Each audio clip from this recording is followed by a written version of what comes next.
Svaki čovjek na zemlji je transformator. Kanal kroz koji Bog oblikuje sebe. Neko toga nije svestan, pa stvara iz ega, straha i potrebe za kontrolom, ali i tada stvara, jer svaka misao je čestica koja menja polje. To je nesvesni ko-kreator. On gradi budućnost iz iskustva svoje prošlosti i time hrani kolektivnu memoriju koja uči kroz njega, ne znajući da može mnogo više. Sa druge strane, postoji svesni sukreator, biće koje zna da univerzum ne dolazi s polja, već iznutra. Tesla, Isus, Buda, Einstein, svi su čuli poruku iz polja i pretočili je u delo.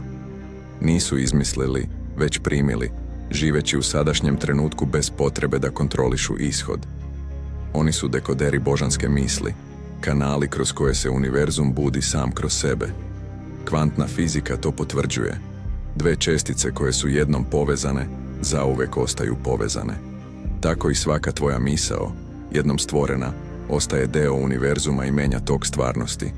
Svaka stvorena slika u glavi, novo delo, svaki napredak, postaje novi korak u evoluciji planete. Zato svaka misao ima težinu, jer stvara ne samo tvoj život, već i budućnost sveta. Od prvog čovjeka do danas, svest planete evoluira kroz svaku misao, svako srce i svako novo iskustvo. Mozak ne zna za ne, širi ono što primi. A vreme? Svest ne putuje kroz vreme, vreme putuje kroz svest. Ti nisi biće koje hoda kroz prostor, već prostor koji se širi kroz svesnost. Jer univerzum se ne širi eksplozijom materije, već ekspanzijom svesti.